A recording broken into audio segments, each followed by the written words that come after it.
Faster than a speeding bullet, more powerful than a locomotive, able to leap tall buildings in a single bound. Look, up in the sky, it's a bird brain, it's a plane, it's iWalter.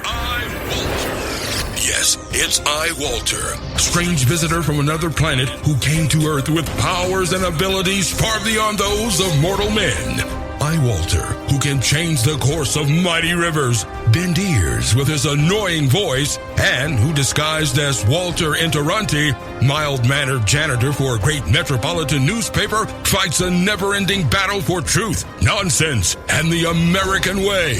And now, another exciting episode in the adventures of iWalter. Hey everyone, it's me again. Doing another show. It's, believe it or not, I can't believe it. It's November 3rd. I've been trying to make sure my levels on my sound quality, on the sound system sounds okay, or what I'm recording. And it's like the third or fourth time I've gone through like recording something and deleting it. Anyway, I have up in front of me, I thought it was really funny, was this woman from Fox News named Tomi Lahren. I had to look up how to say her name, and for some reason, I cannot find anything that tells you how to pronounce her name properly.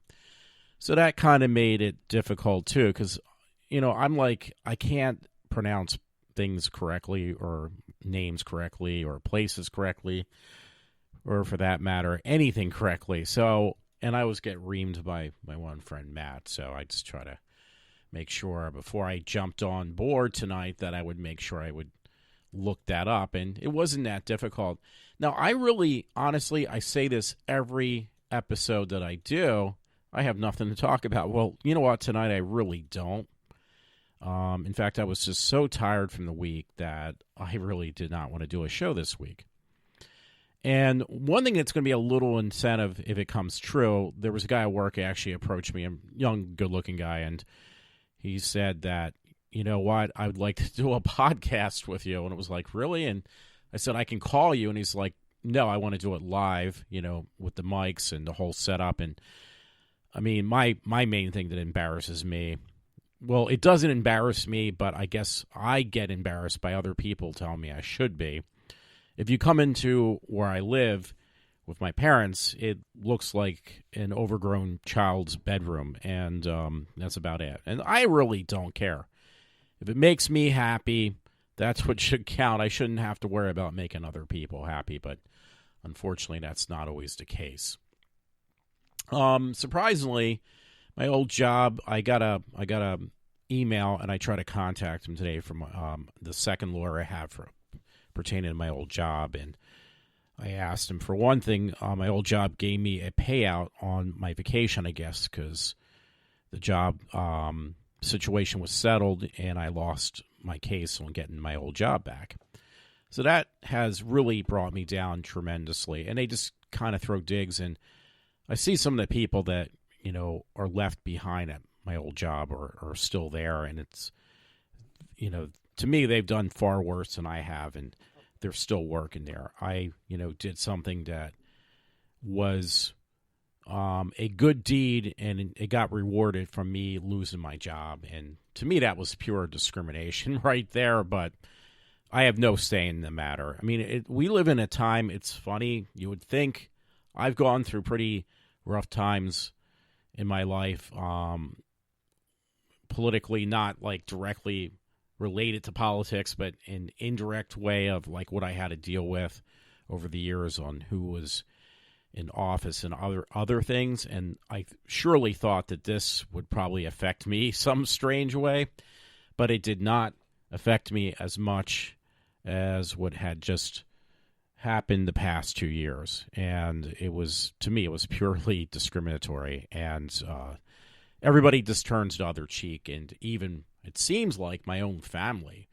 Now, it's funny, I have two older brothers, and that's kind of like, I had no really any support from the one brother, and a little bit of support from the other brother, and somewhat support from my family, but my parents, who have supported me my whole entire life. But, if you don't get support from even your own family members, or certain ones, it just makes you give up on even wanting to live, because it's like, what is there to live for? And like everybody's against you, it seems like. And that's like a harsh thing to say, but to me, it's, how I feel. So you can't change a person's opinion on things. Apparently, I should. Should is the word. I should think a certain way, even though other people don't react or do the same thing. As my mother said years ago, I'm surprised she even knew that term or that phrase. She said to me one time after I called her being a bit hypocritical, she basically told me, well, do as I say, not as I do. And that's basically today's society. Everybody kind of dictates to you on what you should be doing, but they don't have to follow the same laws or rules they're given to you. That only pertains to me, not to them. So that just really is depressing. Yeah, I already think I mentioned this, but I'll mention it again. Yeah, there's a guy at work. His name's Dan, and he said he would be interested in doing a live, I guess, see how things work behind the curtain, behind the iron curtain of Walter's political ways or way of thinking. No, but seriously, he does. He really wants to do it. This guy Dan. I was like, hey, that's. I'm more than open for anybody who wants to do a podcast with me. In fact, I would appreciate it. I would welcome it with open arms. But sometimes, I've never had a guest host over the years that I had guest hosts that were, non-celebrity status and that didn't like doing a podcast with me. Within reason. I think one time, guy, because I know I'm going to hear about this, not that he would hear it, but it was, there was the one person I had, Ryan, which I've had on, I think 3 times I've done podcasts with him. And he's like one of my best guests. He's like one of my only guests. And he's probably one of the best ones in the fact that we can hold a conversation for hours. And it turns out really well.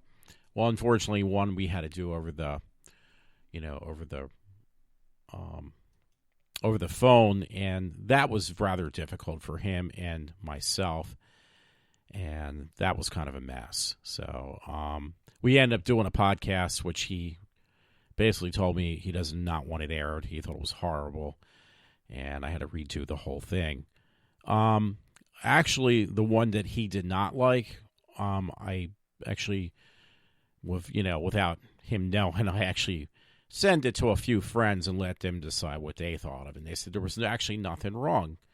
It just got to the point that it was so long, it was over like an hour, 2 hours long, that we both kind of ran out of things to talk about. And now, normally, if you notice some of my shows, they go long, but then when it starts to fall apart or it seems like there's nothing else to talk about, I kind of give a nudge to the person who I am either interviewing over the phone, or perhaps if I am like interviewing them in person and saying, you know what, maybe we should kind of wrap this up, or, give them a nudge in that direction. Not like, enough that it feels like I'm not telling them, hey, get lost. What I'm trying to do is like tell them this is starting like to get a little bit long-winded. Maybe we should stop this. So, that was like the worst thing that's ever happened, worst case scenario. And I hope Dan, I hope you will do a story with me.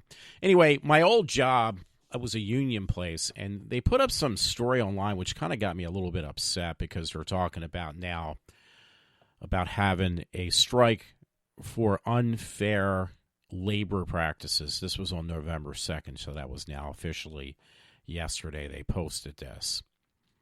I'm trying to keep out the name of the place or the union, but it's mentioned in this article. It said about 220-hour production maintenance workers this morning began a strike against an unfair labor practice at this particular division that the union covers.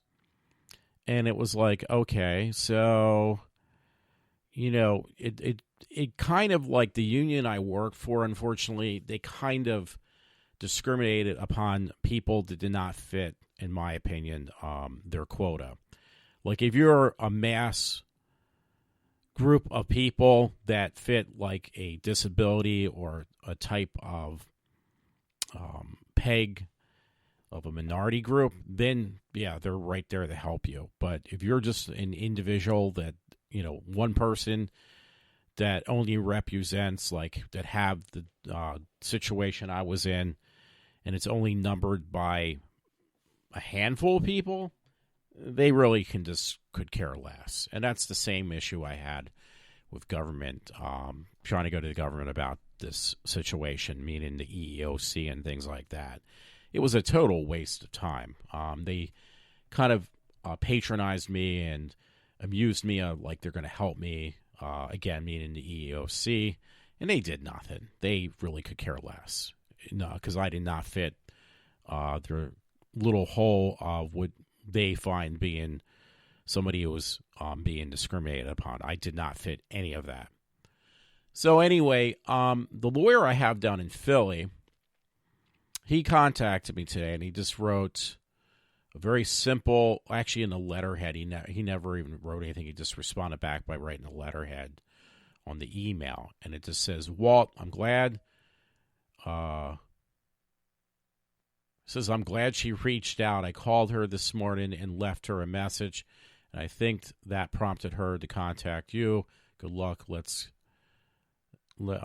me go. See how it goes now. That was in one. He just writes letterheads. He doesn't even write a freaking letter to me. It's actually rather disappointing. But then he emailed me today. I got an email from this guy who's my lawyer down the city. Yeah, that's probably the one. Yeah. So, actually, the company I work for, they also had. I'm trying to see.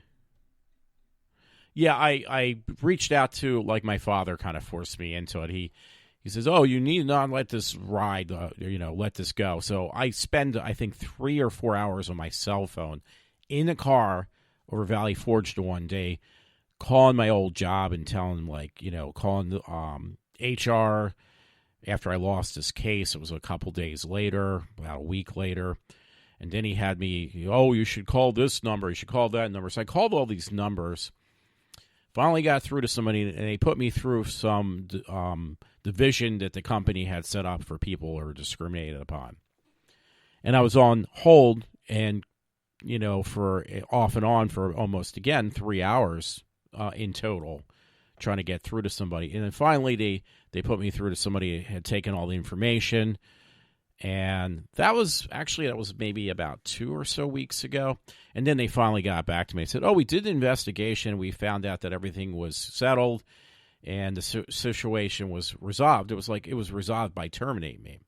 That's not what you call resolving something. They didn't even give a valid reason. They didn't have any strong representation against me. Everything they used was more discriminatory and basically just incriminated my stature as an employee for a place that I worked at for 18 years. So nothing was perfect. Everything was basically just a way to make me, basically it was defamation against me. It was discriminatory against me. So I got really mad. I wrote him back and I said, you know what? I got all the emails and all the letters and all the paperwork that I had submitted to this place I used to work over the years. Not like over the last couple weeks, not in the last couple months, over the years. And it clearly stated that they were well aware of any situation I had that, predates my which led to my termination, or led up to my termination. There's paperwork that went back at least 10, and there was some paperwork I actually dug up, and they were well aware of. I'm looking at it now. The dates all the way back to January 29th, 1991, and even prior to that. There's a paper that's dated, I'm looking at right now, February 1st, 1985. And this was paperwork that the company I used to work for, again, they were well aware that I had certain disabilities, mental, physical, whatever you want to say, or both for me. And one of the papers basically clearly stated, and it was from a supplemental Social Security income, individual is classified as disabled. And there's supposed to be a Disabilities Act that protects people who are disabled, which, again, the company, before I even signed the paperwork for accepting the job, was clearly stated that I had a disability. They knew about this for the 18 years I worked there. And again, I clearly showed paperwork that goes way back, all the way back to 87, 1980, 85, 1989. And it clearly states that this is not something that just surfaced within the last year and a half. But yet they were able to pay off an arbitrator, is my assumption, a lawyer or lawyers that the company was well aware of, and then I get an outside lawyer, and I feel like the same thing's going to happen. I strongly feel that they probably, at this point, paid off that lawyer as well, is my guess. I wouldn't doubt it, just to make sure that I won't come back. I think the biggest fear that this company has that I work for is if this would go into the court system and it would go under a jury, the jury is going to be hand-picked. Depending on who they pick for the jury, it could go against them, because the last thing a jury wants to deal with is, or hear about, or what they're going to work or be against is a big company fighting against a man who clearly stated he had a disability and he gets fired for it. Because that, without a doubt, that's not going to work in the favor of this company, and it's going to make them probably look like the bad guy, like they truly, in my opinion are. So, anyway, I've just gone way too long on that story. So, I've actually already complained for 20 minutes. I don't know if people understood the title of my podcast last week. It was supposed to be called Bickering for a reason. I don't know if people understand what that means. But just to clarify it, I put that when you bicker, or a person who bickers is a person who basically complains. So I thought it'd be funny just to name a podcast. It's called iWalter, I Bicker, and that's what it was called. So I'm trying to look for my label for that show, and I cannot find it. But yeah, I was trying to be clever with the word, and I called it I Bicker, and I thought it was pretty funny. And I try to look for something that looks appropriate. So anyway, one of the things I do have an issue with at my job, and you know what, I'm just too afraid to speak up. I hate to say this, the job I have now, the manager has been very more so understanding, because I kind of broke down and gave him the spiel on what's going on, and I even mentioned to him, hey, you were good enough to take me on, but that old job I had is there's no way I'm going back to that. I can't go back. I'm not allowed to. It's been settled that they somehow beat the court system and they won the case against me in their favor, so they don't have to take me back. So he's been more than understanding about that, which I do appreciate. And also, I'm trying to see what everything looks like. I made sure when I worked at the place I work now, I worked as a temp for almost 12 months. And at one point, I almost did not have a job there as a temp because they got slow and they laid me off. And I got really mad, so I kind of complained to the temp agency and told them, listen, they still have a lot of temps on there. Why don't they take me back? I live right down the street from where I work now. And I fought that tooth and nail, and then they brought me back. But overall, yeah, it was about 12 months I worked at this place as a temp. Do I like the job? Well, compared to my old job was very easy, and it paid extremely well. I mean, it paid really well. I mean, I was, been able to like go on vacations, go to concerts, and spend a few days before and after a concert, like if it was down the shore line in Jersey, like Atlantic City, I would spend a couple days and take a mini vacation out of it. If I wanted to see some horror festival, I would take a mini vacation and go to, somewhere in Jersey, or I'm trying to think where else I went. One time I went to Covington, Georgia for a vacation because I could afford to do that stuff. I was making a lot of money doing hardly anything that was difficult. And, the benefits were phenomenal. I work at a place now that is very small compared and the amount of people that work there, that the money is not as good. It's about less than half of what I made before.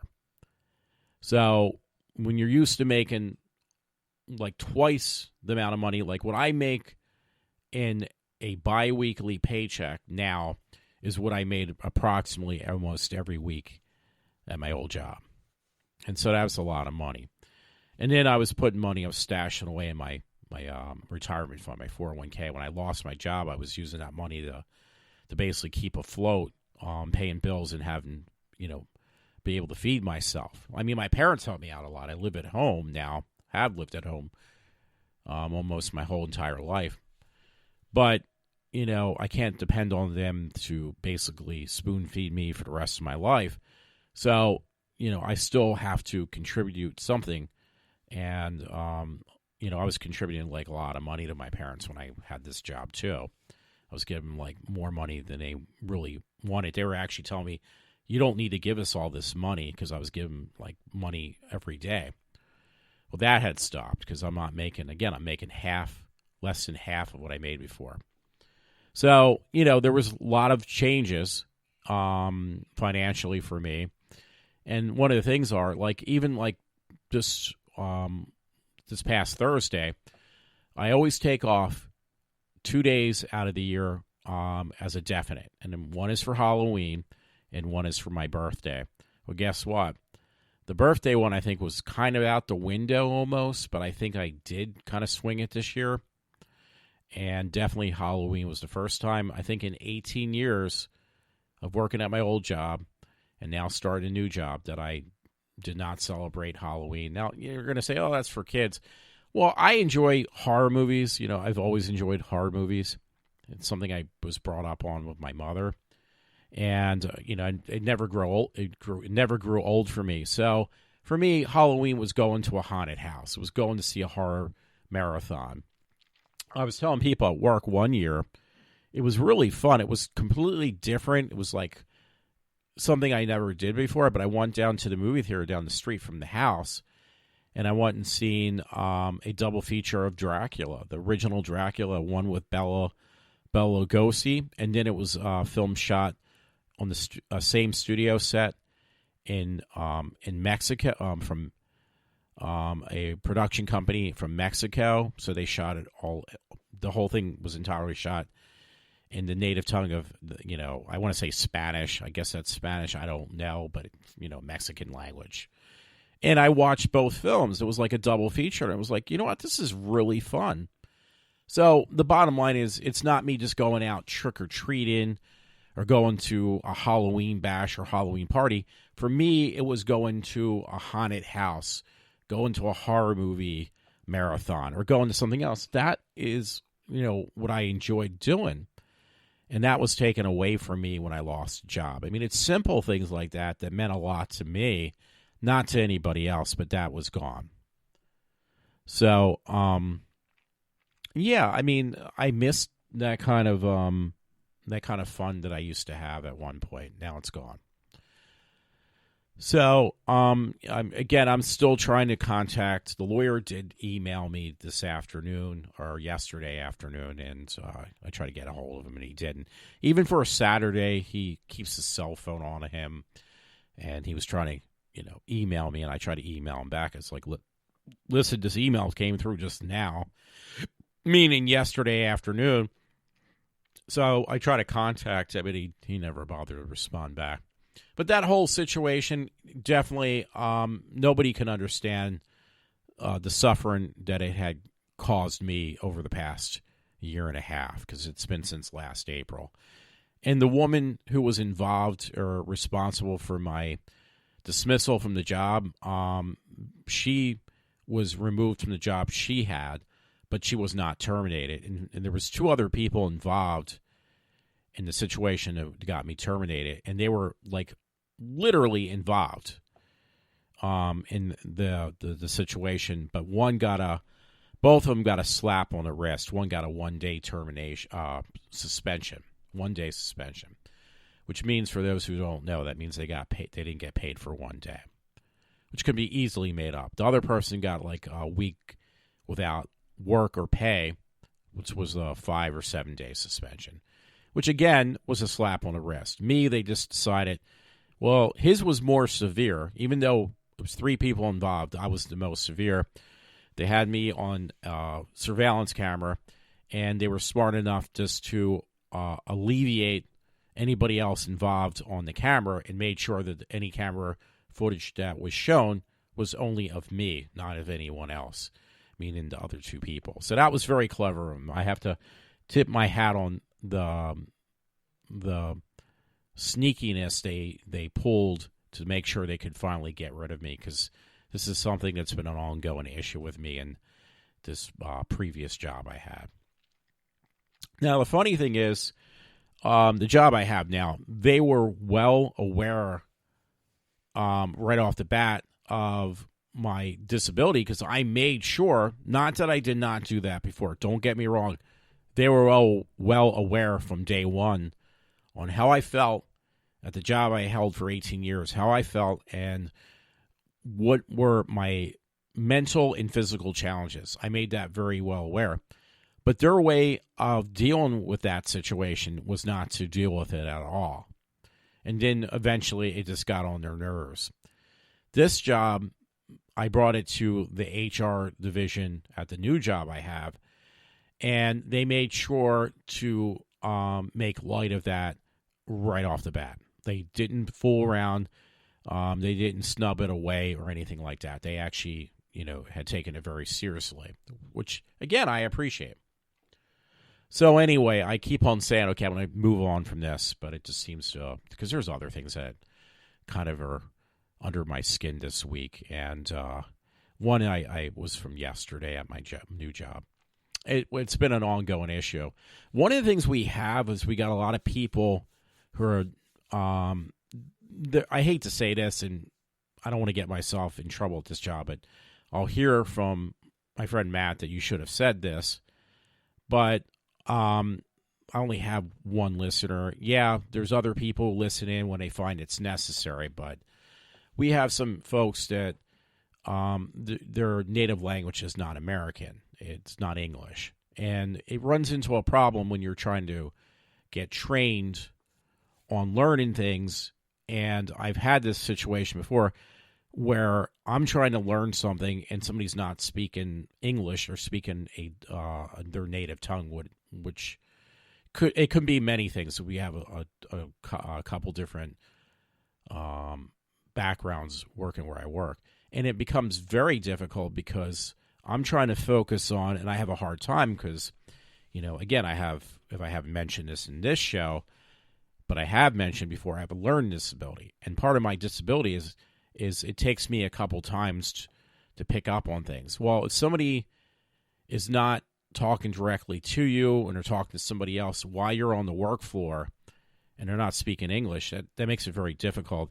And there's a few times I've noticed, and it's bothered some other folks, where they're making comments and then they're like basically pointing the finger at me and laughing. So they're making comments, and the reason they're talking a different language is because that way I'm like left out of their conversation. And it's like, but you know what? You're at a job. You're at a job. You're working at a job that is very serious. I mean, I work at a different type of factory setting job where people's lives are at stake. Like, that means that if you make a mistake on whatever we're working on, this could lead to somebody's death, would be the worst, or somebody getting severely sick because you weren't paying attention to your job. And if you're not communicating on the same level that everybody else can understand, you're hurting not only me, but you're hurting other people too, indirectly, people you're never going to meet. So, and I try to look for something on that topic, and the closest I could find, I did a cut and paste. It states that, a significant consequence to language barriers contribute to inefficiency, low employee morale due to lack of understanding, lack of collaboration, loss of productivity, employee retaliation, inability to compete effectively, lack of relationship with vendors and suppliers, ambiguous relationships between design, and it goes on, which I didn't cut that part out. So the bottom line is, yeah, it does kind of affect, and I'm not trying to be like, oh, that's a racist remark. I'm not trying to go that direction, or that's, I guess that would be what some people would consider. That is not the point. You're talking about a company. Now, I looked up that too, and it was like, according to the EEOC, as a general rule, it says federal employment laws do not apply to employees. Oh, wait, that's a different one. That's another one I want to mention, though. But the EEOC basically states that, that is discriminatory, not allowing people to speak their native language. But they say as long as it does not interfere with the job at hand, like depending on what the job is. They say that it is discriminatory. Okay, here we go. The EEOC has stated that the rules requiring employees to speak English, only English in the workplace, violate the law unless the employer can show that they are justified by business necessity. A rule requiring employees to speak only English in the workplace at all times, including breaks and lunchtime, will rarely be justified. So basically, it's kind of weird because it's saying that, yeah, people can speak their own native tongue. That's discriminatory for them not to. Well, there is a problem with that. The EEOC kind of makes a broad statement, well, you should allow them, according to the EEOC, allow them to speak their native tongue whenever and wherever they want in the workplace. Well, there's a problem with that because the reason that, it seems like in Europe, like there is that universal language that they do speak English. The reason for that is it kind of it makes it a common ground for other countries to communicate with other, one country to speak to another country by just deciding, like, you know what, we're just going to make English the neutral language so we can communicate amongst each other, which makes total sense because that one seems to be the most common one used in Europe. People speak normally their native tongue, but they also learn English, which is also beneficiary if you're an immigrant from overseas working in the U.S. But it seems like the folks that we run into seem like they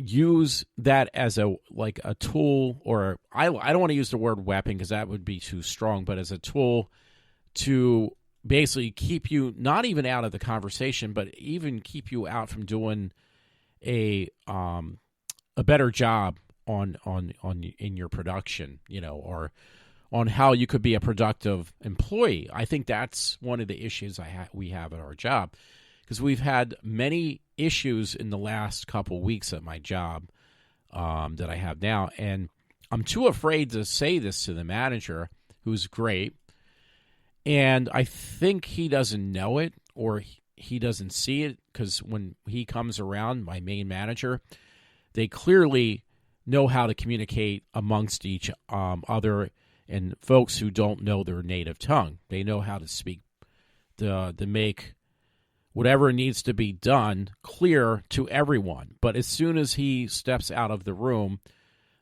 they go back to speaking that the only one who can understand what's going on are the people who know their native tongue. So to me, that makes me feel as an employee very uncomfortable. But that's one part. But it also makes me like, okay, I don't know what I'm supposed to do. I'm literally lost in translation because I have no clue what you're saying and I don't know what I'm supposed to do. So that's problem. That's like a major problem. And we've had major issues where things in a place where we do production work has had it's had many mistakes. And these were very serious mistakes to the point that the supervisor made very clear to us, we could be looking for other jobs if this continues on. If we have another crackdown by the government and the government steps in and says, you're making too many, you're creating too many defective products, or you're not paying attention to your workmanship, we're going to put this building, not the whole company, but this particular location where I work at, which is actually a very nice company to work for, we're going to lock the doors on you. We're going to put you out of business. Not the whole company, but we're going to put this division, this location out of business. And people will hear it for about a minute or so when the boss gives his speech. And sometimes I may look like I'm not listening to him, or I don't hear what he's saying. I hear every word he's saying because I've been through this. He's been through this. He worked for a company that, like most companies nowadays in the last, I don't know how many years, has, these companies, their whole objective is to downsize, because when we were living in a hard economic time, a lot of these companies were forced to increase the workload on the individual, but also at the same time lay mass amount of people off. Now, I dodged the bullet on that one many times of being in that, but I think, I don't know this, but I think my new manager had, dealt with this kind of situation where you work for a big company, a big Fortune 500 company, and, you're going through that time period in the U.S. where the economy was doing really bad. So what did they do? It's we've still got to get the same amount of work done, but we can't afford to keep all these people employed. So, because one of the companies I actually went for a job at, basically the HR woman told me this. She said, you might want to look elsewhere for a job because we are only hiring people as they don't call them temps anymore. They call them something else. Contractors. They rephrased calling people, they no longer call them temps, they call them contractors, but it basically is the same thing. And this woman told me at this one job interview I went to, I'd rather not mention where it was, even though I never worked at the place, just because it would kind of make people like, oh, if he won for a job at this particular job, he must be looking at this job as well, like a similar job. So it's best not to mention anything and kind of keep people puzzled on where I may have applied for jobs. I mean, simpler jobs I want were like Banana Republic, Old Navy, or GameStop, but it's nothing like that. These were more factory jobs. But the woman from HR at the one job that I won for, she basically told me that you may want to look elsewhere because the job you're going to be going for, we just laid off a good chunk, like a third of the company was laid off, and the same amount of work has to get done, so you're not going to be doing just one individual job.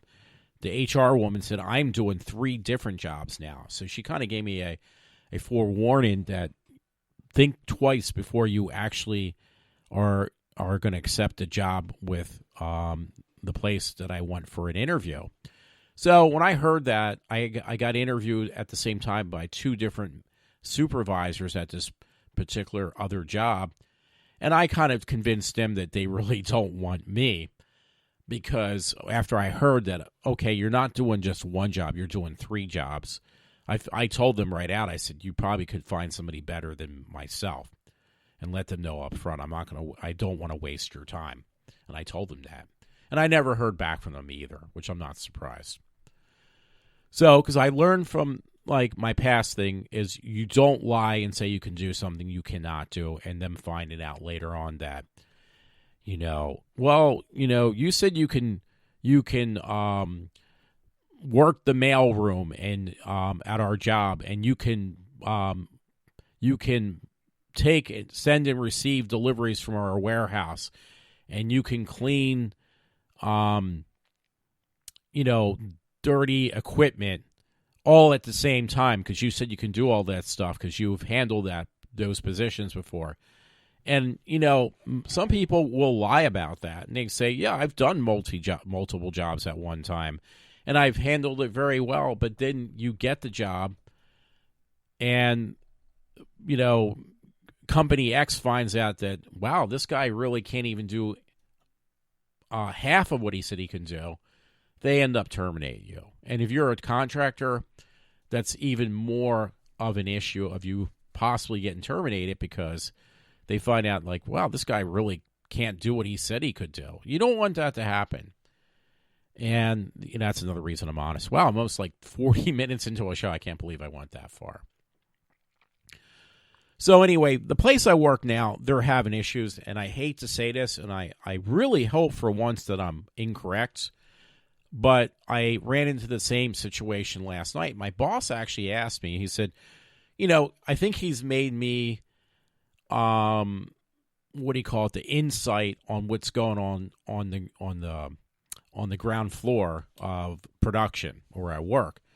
And he asked me, has there been any issues with anybody? And I said, not really. I'm a really horrible liar. Like, if I try to lie, it's written all over my face that I'm not telling the truth. So I am if you want me to lie for you as an individual or as a manager, or as a coworker, you came to the wrong person, because I will try to lie for you, but it will come out really badly, and it's like somebody got a Sharpie, or in other words, a magic marker, and scribbled on my face, Walter is not telling you the truth, in like a black Sharpie magic marker, because that's how visible it is that I cannot tell a lie.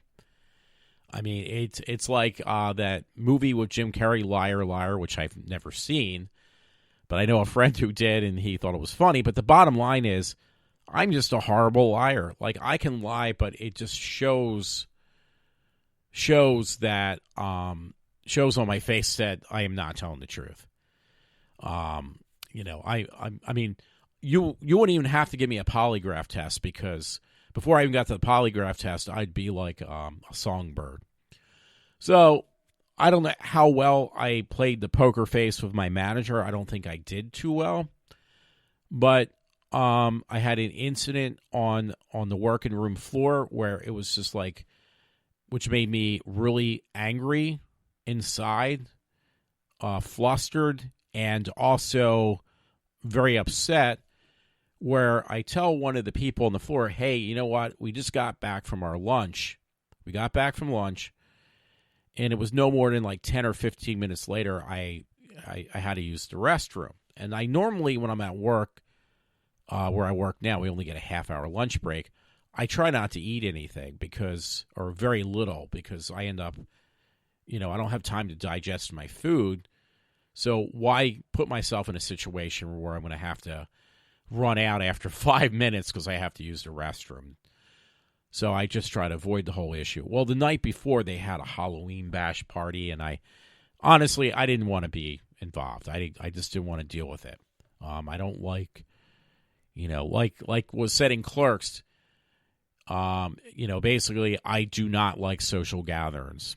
I love people, but I don't like social gatherings. That's what Randall said in Clerks, the movie Clerks. Well, that's me in real life. I just don't like large crowds. I get very fidgety. My father was like that years ago. So the bottom line is, I just try to avoid. I avoided that issue perfectly, And I did start getting a headache, so I told a white lie there because I said, yeah, I didn't go to that party last night that was in our break room because, I had a little bit of a headache, which I did. I've been having a lot of sinus headaches. So that was a white lie. That one I could kind of get away with, but I told this to some woman at my job, and she kind of looked at me like, you're full of shit. She literally looked at me. And I can't even tell a white lie. How am I going to tell a lie? I can't. That's the bottom line. So I go out, I use the restroom, I come back in, some girl basically just takes over the spot that I was working in. Very important thing to do. It wasn't that important. It was like what they give me to do because they know my situation, the management. They give me basically jobs that a 2-year-old could do because they don't want to deal with me screwing up paperwork, documentation, or even the simplest task. So they give me something that is sub-simple. I mean, even the most simple-minded person could do this job. And if they screwed it up, it would be really bad because the next step below a simple-minded person to do the tasks that they give me would be basically a corpse. I mean, somebody that is lifeless, a dead corpse could do this job. So they do that for the simple reason is like they respect that I do have a disability, and they just don't want to create a difficult problem for me. Which it can be a little bit annoying for me sometimes because the jobs they give me are very simple. But when they are available, they just make sure because they know when they give me something that is a physical task that it's very simple, not going to stress me out. They first give it to me over top of anybody else. I don't know if that bothers other people, but it does work for me and it works for them. Because I will do the task right and I will get it done efficiently and quickly. That's what they want to see anyway. So anyway, I went out to the restroom. I came back and some girl was in my spot. So she sees me and she's very quite loudly speaking to this other person, distracting her from doing her job. And what the job of this other person was, you got to make sure that all the right material for this product is in a particular box. You have to make sure it is packaged correctly because we've had problems with things not being packaged and then manufactured from us correctly. We've had problems in the last 8 weeks twice. That's really bad. And it might even been a third time that got set up for this weekend going on right now. And I heard the boss talk about this very clearly. And this is a really big issue. So, it's the first company I work for that somebody actually spoke up how to correct certain problems we've had. And the management, the upper management, actually listened to, the peons, the serfs, and actually had taken in consideration and enacted on what somebody as a average worker had said and had taken it very seriously. So the bottom line is the company does hear people out if you speak up. The other company I work for, they would find it and use it against you. So that's a big difference there. But I was too afraid to tell the manager that I come back from a bathroom break. Right after I got back from break, I was rather embarrassed by that. And that's only happened to me twice where I had to actually run out to the restroom. The reason was for that is because when I was mentioned about this party that went on the night before, there was food left over. And normally there's a reason why I don't eat at this particular job because this is the first job I've had where you only get 30-minute lunch break. And that's really difficult for me. So that being said, I think it just slowed down. Okay, it's picked up again. I might have missed a couple. My recording machine shut down for a second there. But yeah, the food that was left over, I actually end up digging into some of the food and eating it. It wasn't a lot, but it was enough just to get my stomach like, hey, you know what? You need to go to the restroom right now. So that was rather embarrassing. And two, it just kind of offset me from like the pace of me coming back from lunch to go start up what I was supposed to do as my job. So what ended up happening, this girl stepped in on where I was working, and I saw her. She was not paying attention, and this was mentioned by the manager before. You need to focus on what is in front of you. And he said, quote unquote, if I see people talking and not doing their work or not focused on their work and they're too engrossed in their conversation, he said, that's going to stop. And if it doesn't stop, and he says, I know the individuals. He said this about a week or two ago, my manager. He says, those people are going to be gone because they don't know how to act like adults. Well, this precise incident happened to me last night. I come back from a bathroom break, and this girl is like pushing boxes through with not even looking at them. She's pushing boxes through, not looking at what material is going in the box. I did not see her eyes once look at the box. She was folding boxes and closing them up without even realizing what was going into the box. And it was like, that was red flag number one for me. Red flag number two was like, okay, the girl that was, in my spot and talking to somebody else, distracting them, the person next to her said, you don't need to be here anymore. Walter is back from his bathroom break. You can leave now. And the girl did not leave. She kept on talking, not looking at what she was closing up package-wise. And she was making I don't know, but she could have been making one mistake after another. It was very serious. So I tried to get on the other side of her, so she did a 180. She turned her body completely away from me, and then she kept on talking to the person next to her, not looking down at what she was closing up, and she was pushing the boxes, her back facing me, pushing them like towards me, like facing me with her back facing me, which you're supposed to look at the person next to you to make sure that they are aware what they're supposed to do. So that may not make sense visually or the way I'm mentioning it. Well, the issue that was going on there, this issue could lead to that person from not checking material going in the box. If something's missing, some type of component or paperwork, this goes out into where it's going to get sold to a consumer, and it gets caught by the store or whatever it goes. It gets caught by the store person who checks it out and says, why is there material missing from this something that somebody's going to consume, like paperwork, a broken piece of material or something else that is very dangerous if it does break. Like, it's a product that needs to be enclosed, checked properly, and made sure everything is inspected 200%, not 100%, but 200%, which that was not being done. And then you have some girl who was so engrossed in her conversation that she just kept on pushing things, facing her back, facing me, pushing it towards me like I was a piece of dirt. Well, the problem with that is if I wasn't standing there, which eventually I did walk away, these components would have ended up on the floor because she wasn't paying attention to what was behind me. It had taken her about 10 or 15 minutes to realize that I walked away. So then she started turning around and realizing I wasn't behind her, and that this stuff could have got dangerously fell on the floor, which means it's no good, and it could create a lot of problems. So the bottom line is, this whole situation in the next couple weeks, because this happened already twice in 2 months, this issue is going to resurface again. I will guarantee you that.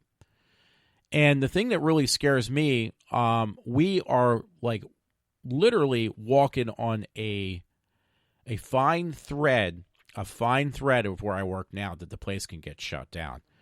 And that's really serious. That is very serious. Now, does that person really care about that? No.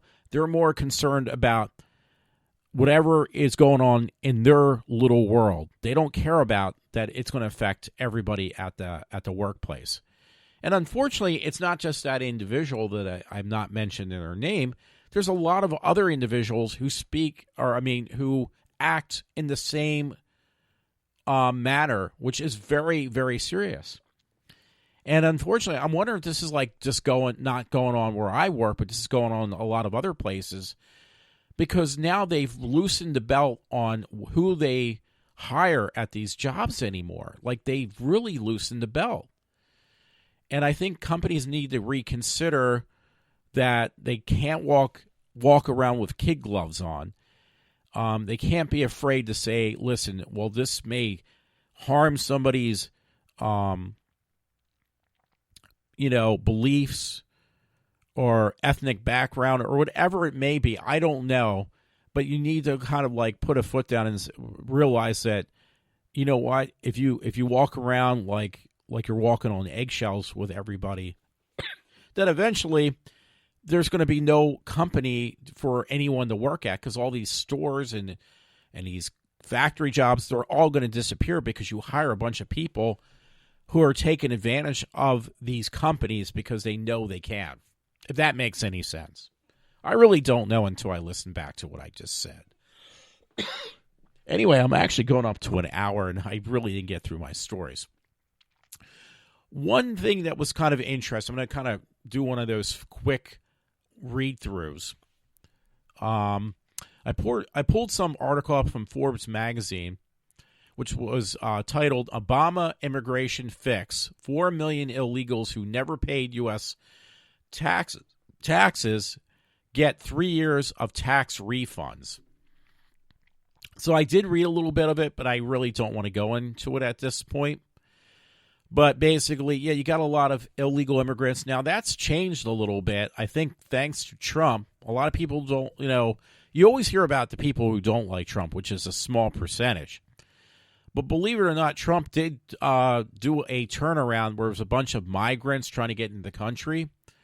They bypassed Mexico. They went through Mexico, which Mexico offers them sanctuary in that country. And they say, no, I want to go right to the U.S. Go fuck yourself, basically, to Mexico. And you can't do that. If Mexico offers you a place, a shelter, you have to take it. But they're just saying, no, I want to come right to the U.S. Well, that happens of a bunch, and they're not, like, I heard this on a radio show today. Most of the people who are coming through Mexico aren't Mexican. They're coming from other countries, like Honduras, Guatemala. Is that how you say it? Like other countries, they go through Mexico. Mexico offers them sanctuary, and they say, no, we don't want it. We want to go to America. You cannot do that. It's not a choice of yours. If somebody offers you, another country offers you a place of safety and and shelter, food and shelter, you have to stop and take it there. You can't say, well, no, I'm just going to go right to the U.S. There is no such thing as that. But the media has made that like these people's minds, they can do that and get away with it. Well, Trump just turned a bunch of them around. I don't know where I saw that story, but it was a large number of people that basically did just this. They came from whatever country they came from, one up the coast, one through Mexico, came into the U.S., and instead of like a catch and release, they were sent back home. They were saying, you can't stay here. You got to go. You got to go back. We are not going to take you. And that just happened recently. So I thank Trump for that one. So anyway, actually, this story I just found tonight, I posted. It was on Limerick Royersford Patch, and it says, woman shoots neighbor, then herself in East Vincent, DA. It was breaking news. A woman shot her neighbor several times, then set her apartment on fire and turned the gun on herself. And that's weird. That was just posted, but that was back September 3rd, so it's like a month old now. It's exactly a month old, and it just got reposted. It's kind of stupid. I mean, I'm sure there's more stories in the past month than that one, so I apologize about that story. But I'm not even kidding. I just saw it. It was actually posted as a news story. It's really dumb. Um, what was I gonna say? Okay. Yeah, there was something from the Sun. I think that's a British paper. Sun, yeah, UK edition. There's a story from the Sun I saw. It was funny. It says it's titled "Revamped Count Dracula Will Be Bisexual." In BBC One's dramatic new adaptation of Bram Stoker's classic, which is Dracula. Dracula is being given a homoerotic reboot as it turns into a bisexual bloodsucker in the new BBC drama. So, in some ways, it's, believe it or not, it's nothing new, because I don't know if you ever heard of the movie called, I believe it was called The Hunger. The Hunger, that was with a bisexual female vampire. It was actually a really good movie. I believe it was called The Hunger. And I thought it had like David Bowie in there. I don't want to look that one up. But that was one of those that was like, actually I saw it on PBS years ago. But the bottom line is, yeah, I'm going to look that up to make sure I got the name right. In fact, that is a classic movie too. But the bottom line, it was a bisexual vampire. So it's nothing new. But the problem is, it's new in the fact that they have to be PC this time. Like it's more of a PC thing as opposed to, yeah, it's called The Hunger. It's 1983 was the original one. That actually had Susan Sarandon in her. I did not know that. William Dafoe was in there. I didn't know that. David Bowie was in that. The Hunger was a classic, but very, in my opinion, I thought it was a very good vampire movie. And yeah, the main vampire, she did basically seduce both men and women. So it was kind of like a sexual, erotic type film, which I actually highly recommend. But again, the whole purpose of that movie was not like, oh, we got to be politically correct. No, that was far from what it was trying to do. It was just, it was kind of like one of those artsy type films. I mean, you have David Bowie there. David Bowie in the past made some pretty weird, kind of bizarre films, but this one was kind of like, is that the right word? Exotic film. Oh, sorry about that. Yeah, it is actually going after an hour, so I'm actually going to find where I can buy this film, because I really would like to see it again. I saw it on PBS years ago, and it was actually, again, it was a really good film, which I definitely would recommend to anybody to watch if you like classic, well-made, well-executed horror movies. That would definitely be on my top list of movies to must-see, and actually probably even, well, I would say must-own. So one last thing I was going to say that's funny, like in the U.S., companies walk like on eggshells with people that are from other nationalities, other countries, as though, they can do whatever they want. And I always had this question of like, okay, what about years ago, what country was that in Asia where that kid, I think he spit his gum out or something, and it was like China or something like that. And that was a punishable crime by the government where he got flogged. And U.S. tried to step in and said, you can't do that. And it's like, yes, we can, because he's not on U.S. soil. He's in another country, and he has to abide by our rules. Well, that's true for any other country. And this is where I had to look this up too, and I did cut and paste this one. And it was titled, it was said, like I looked it up under Google, and you can't trust Google. I understand. Do U.S. employment laws apply overseas? ? As a general rule, federal employment laws do not, I repeat, do not apply to employees stationed overseas unless the law itself clearly and specifically states that it applies outside the boundaries of the United States.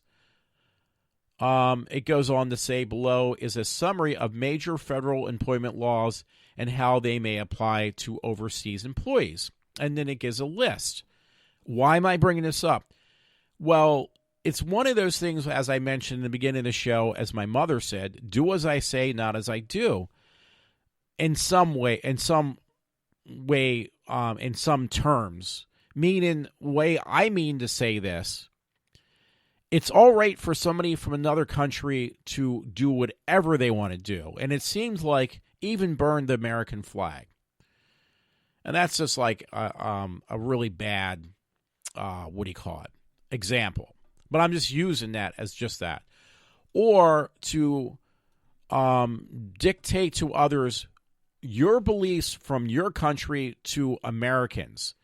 But yet, if an American goes overseas and tries to do the same exact common law, things that are our norms in our country over in Germany, I'm trying to think, Bangladesh or somewhere else. No, you can't do that. So that is clearly a double standard, which I don't understand, for one thing. I just don't understand that whole thing. So that was one thing I just want to give as food for thought. And I actually I pulled the same question and answer twice, because there was another one. It's about the general rule on employment, and it says, as a general rule, this was a different source. As a general rule, I'm just going to repeat myself basically then. Federal employment laws do not apply to employees stationed overseas unless the law itself clearly and specifically states that it applies outside the boundaries of the United States. And again, it gives you a list of things that would apply universally. And it's very small to begin with.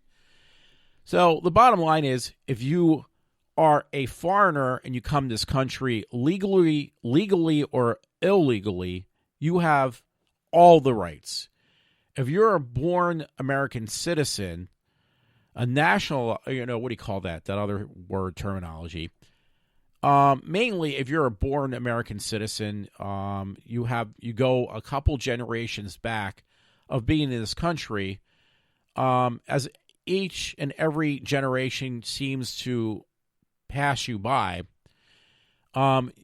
your rights seem to become less and less. You become less, like you have no rights. You have no rights as a U.S. citizen. If you're a foreigner, we will give you tax breaks for 10 years. We will welcome you with open arms. We will allow you to do whatever you want to do, because that would be discriminatory if we do not. If you're an American citizen, pretty much you are SOL. And that's the end of my podcast for tonight. And I hope you enjoyed it.